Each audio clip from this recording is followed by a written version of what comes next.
Good morning, dear students. In previous lectures, we discussed about different types of clock problem. Today, we will discuss the next problems, and today is the last lecture of clock.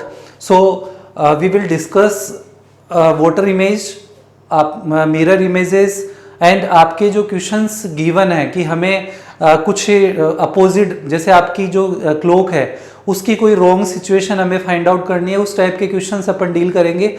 उसके बाद में ये आपका लगभग covered हो जाएगा पूरा syllabus according to NTSC, according to all competitive examination. ठीक है, क्वेश्चन लेते हैं अपन.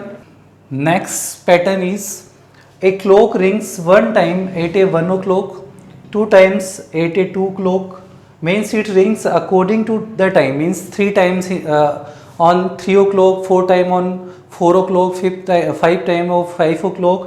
How many times of rings in 6 hours? We will calculate the answer of that particular question. We have some formula regarding to that. That is n into n plus 1 divide by 2. N into n plus 1 divide by 2. That things only calculated by 12 hours. ये बात मैं क्यों बोल रहा हूँ? Because you know very well आपकी जो hours की जो नीडल है वो 12 आवर्स में 360 मीन्स अपना कंप्लीट साइकिल है वो कवर अप कर लेती है. और कंप्लीट साइकिल आपका कवर अप हो गया, इट मीन्स ये जो कंडीशन है वो ओनली 12 आवर्स के लिए होगी. और उसके रिमेनिंग जैसे आपको 24 आवर्स के लिए फाइंड आउट करने के लिए बोल दिया. First of all you will calculate for the 12 hours, ऐसे 18 आवर्स के लिए कैलकुलेट करने के लिए बोल दिया. तो first of all you will calculate 12 hours then remaining 6 hours. ठीक है, तो हमें क्या करना है कि कितने n की जो वैल्यू है कितने 6 आवर्स के लिए हमें फाइंड आउट करनी है. तो 6 आवर्स के लिए n की वैल्यू फाइंड आउट करनी है. तो 6 plus 1 divide by 2 is equal to 7 into 6 into 7 divide by 2 to 21. आपका आंसर क्या आ गया? आपका आंसर आ गया कि आपकी जो क्लॉक है वो क्लॉक 21 टाइम है वो रिंग करेगी. ठीक है, उसके बाद में अब हम लोगों के लिए जैसे मान लो इसका मैं 18 आवर्स के लिए कैलकुलेट करूं, इसका मैं 24 आवर्स के लिए कैलकुलेट करूं, तो इसमें हम लोग क्या करेंगे, इसके अंदर जैसे मान लो मुझे 18 आवर्स के लिए कैलकुलेट करना है तो हम क्या करेंगे n1 और n2. ठीक है, n1 एक 12 आवर्स हो गया, एक 6 आवर्स हो गया. तो इसमें हम लोग क्या करेंगे 12 आवर्स के लिए सेम आपका 21 ये 12 plus 12 into 12 plus 1 divide by 2.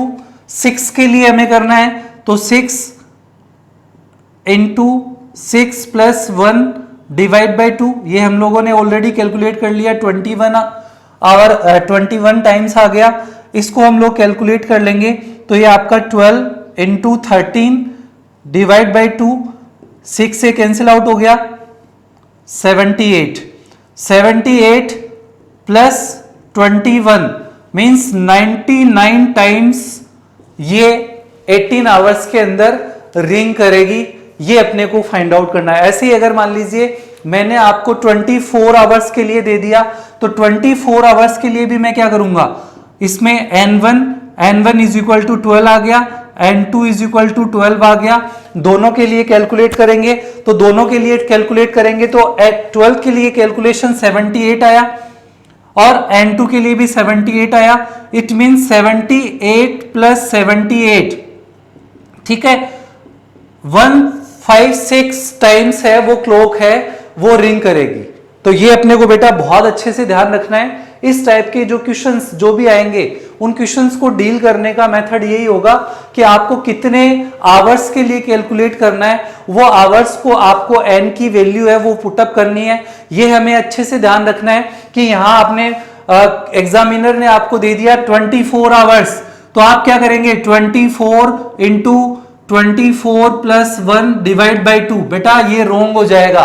क्योंकि आपको पता है कि जो क्लॉक है उसमें आवर्स वाली जो नीडल है वो 360 डिग्री का एंगल है, वो वन साइकिल, उसका वन साइकिल है वो 12 आवर्स में कंप्लीट होता है। तो इन चीजों का अपने को ध्यान रखना है।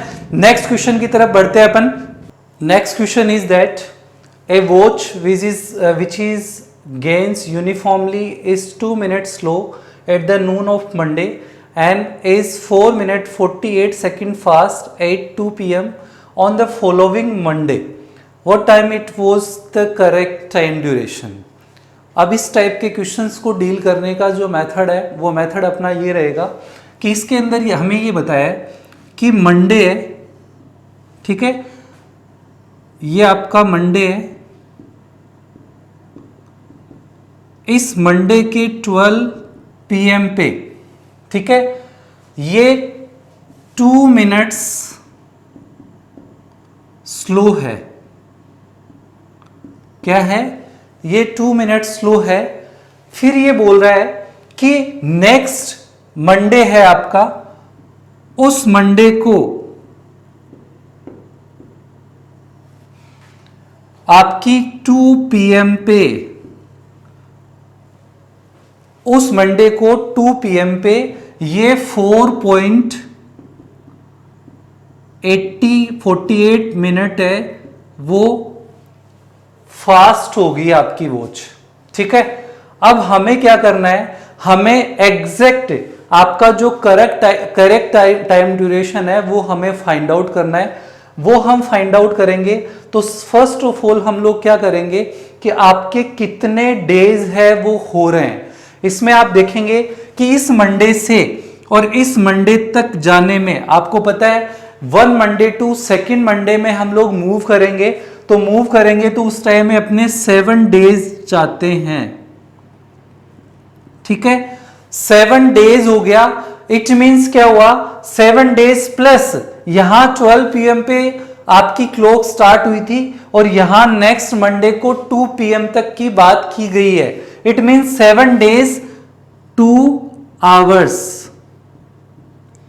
ये तो टोटल गैप हो गया एक मंडे से दूसरे मंडे के बीच में। अब आपको अच्छे से पता है कि 1 डे है, उसके अंदर 24 आवर्स होते हैं। 1 डेज है, उसके अंदर 24 आवर्स होते हैं। तो आपका 7 डेज के अंदर क्या होगा, 24 इंटू 7 168 आवर्स हो गया, ठीक है।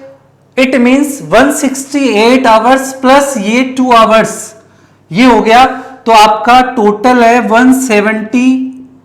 170 आवर्स है, वो अपना निकल के आ गया, ठीक है। अब हम लोग ये 170 आवर्स किसके लिए फाइंड आउट हुआ है, ये इस डिफरेंस के लिए क्रिएट हुआ है। तो इस डिफरेंस को मैनेज करने के लिए हम लोग क्या करेंगे, टोटल डिफरेंस 2 मिनट तो लेट है, 4 मिनट आपकी करेक्ट टाइम ड्यूरेशन में, मतलब फास्ट चल रही है। तो टोटल गैप कितना जनरेट हो गया, टोटल गैप आपका हो गया 2 + 4 48 60। इसके लिए 170 फाइंड आउट हो रहा है अपना, ठीक है। अब हम लोग क्या करेंगे, इसको सोल्व आउट करेंगे। सोल्व करेंगे तो ये अपना 6 48 60 हो गया, ठीक है। इसका हो गया तो इसमें अपने को इसको कैंसिल आउट कर देंगे। 6 4 5 मिनट के लिए ये टोटल आपका 170 आवर्स हो गया, ठीक है। अब हम लोग क्या करेंगे, 1 मिनट के लिए कैलकुलेट करेंगे।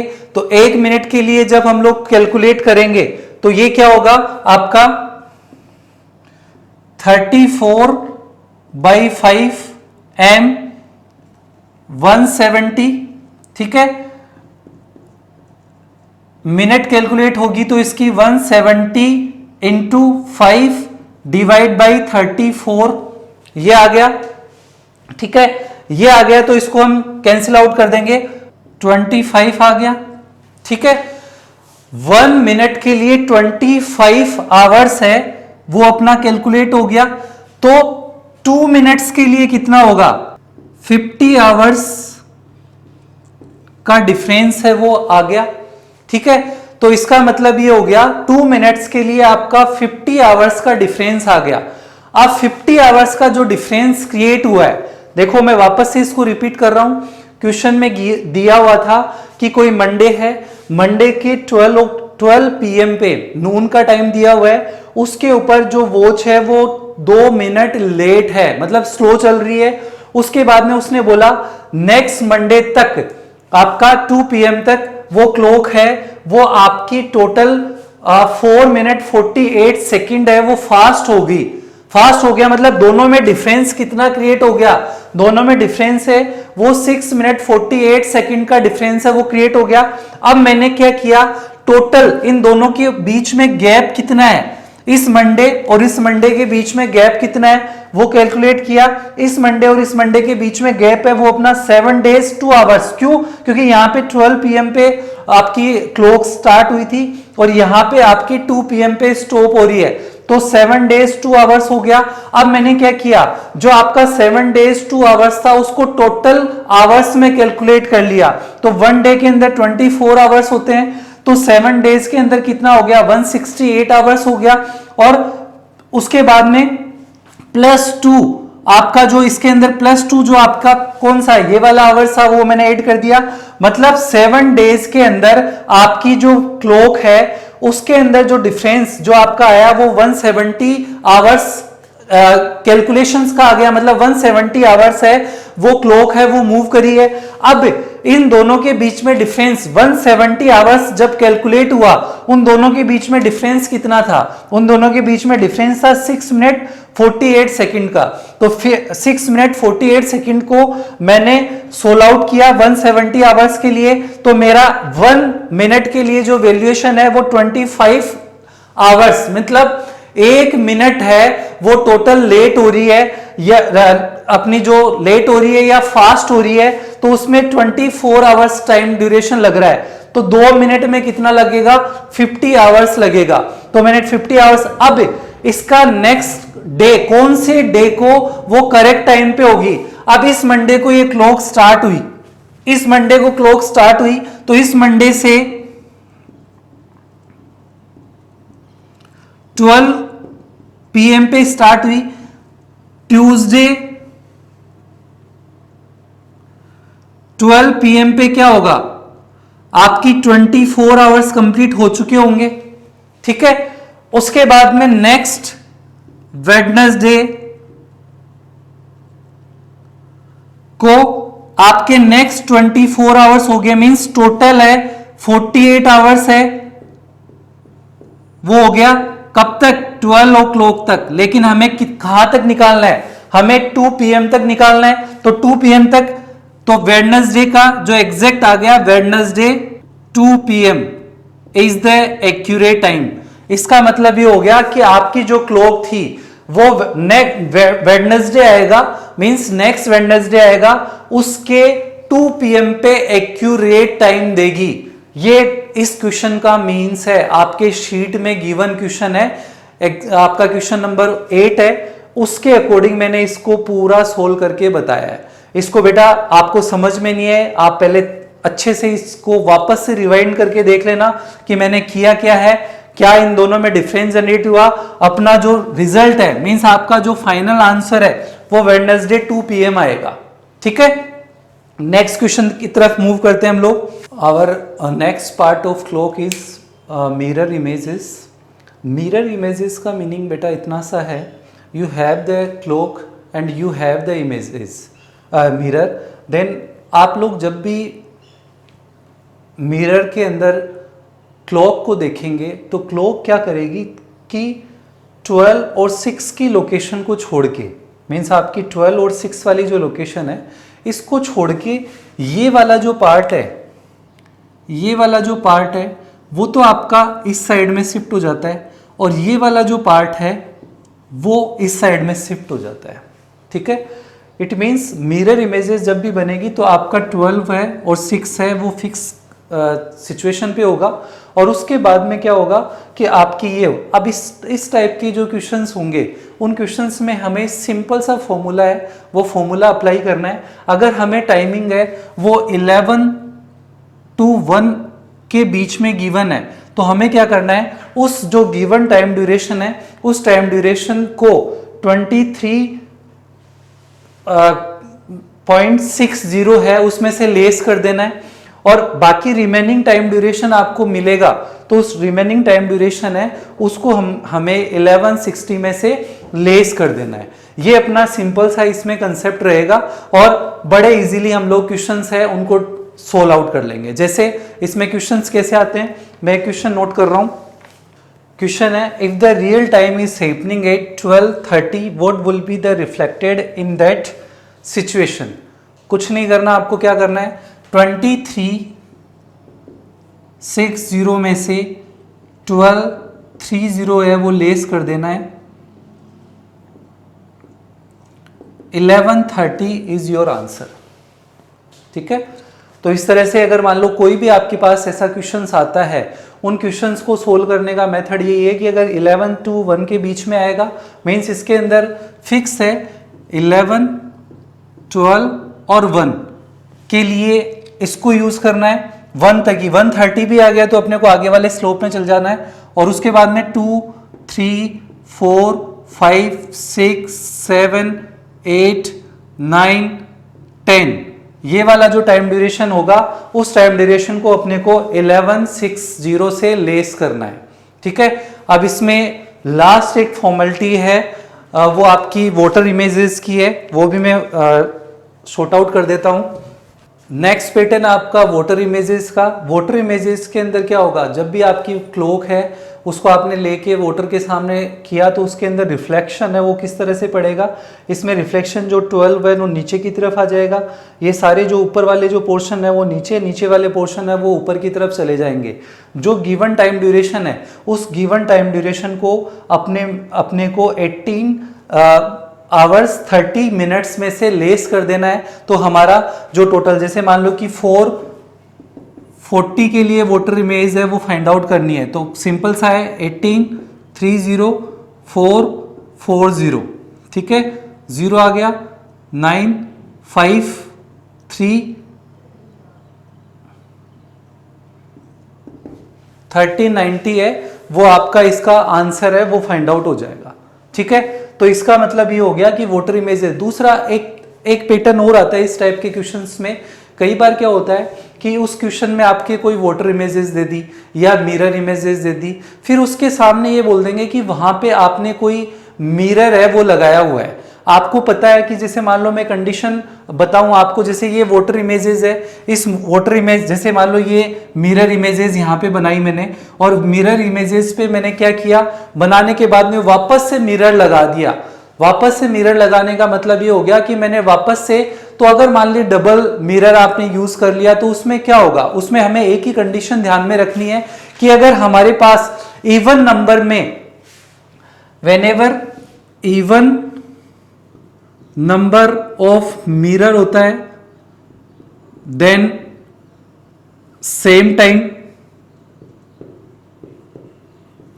और ऑड नंबर में देन उसका मिरर इमेज वाला टाइम हो जाएगा। क्वेश्चन इस तरह से बनता है कि आपका मिरर टाइमिंग जो अपन ने 2360 उनसे लेस किया था वो वाला टाइम ड्यूरेशन है वो इससे फाइंड आउट हो जाएगा। तो कई बार क्वेश्चंस में होगा कि मैंने 51 मिरर्स लगा दिए, मैंने 50 मिरर्स लगा दिए, अब उसका टाइमिंग क्या होगा।